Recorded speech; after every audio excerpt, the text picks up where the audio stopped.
আগামী অর্থ বছরে কর্পোরেট ট্যাক্স কমানো হবে বলে জানিয়েছেন এনবিআর এর চেয়ারম্যান গোলাম হোসেন। সকালে রাজধানীর সেগুনবাগিচায় জাতীয় রাজস্ব বোর্ড কার্যালয়ে এক সংবাদ সম্মেলনে একথা জানান তিনি। বলেন, বর্তমানে 37.5% কর্পোরেট আয়কর নেওয়া হয়। পর্যায়ক্রমে ব্যক্তি আয়করের হার 25% নামিয়ে আনা হবে। তবে সিগারেট, বিড়ি, জর্দা, সাদা পাতা সহ জনস্বাস্থ্যের জন্য ক্ষতিকর এমন পণ্যের কর বাড়ানো হবে। এনবিআর চেয়ারম্যান আরও বলেন, চলতি বছর রাজস্ব সংগ্রহের লক্ষ্যমাত্রা ছিল 1,36,000 কোটি টাকা। তবে রাজনৈতিক অস্থিরতার কারণে তা 11,000 কোটি টাকা কমিয়ে আনা হয়েছে। 2021 সালের মধ্যে বাংলাদেশকে একটি মধ্য আয়ের দেশ গড়ার জন্য আন্তরিকভাবে কাজ করছেন বলে জানান এনবিআর চেয়ারম্যান।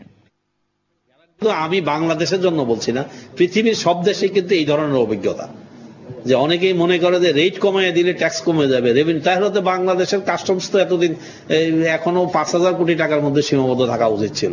আমাদের এই লক্ষ্যমাত্রা, we must be able to accomplish this লক্ষ্যমাত্রা।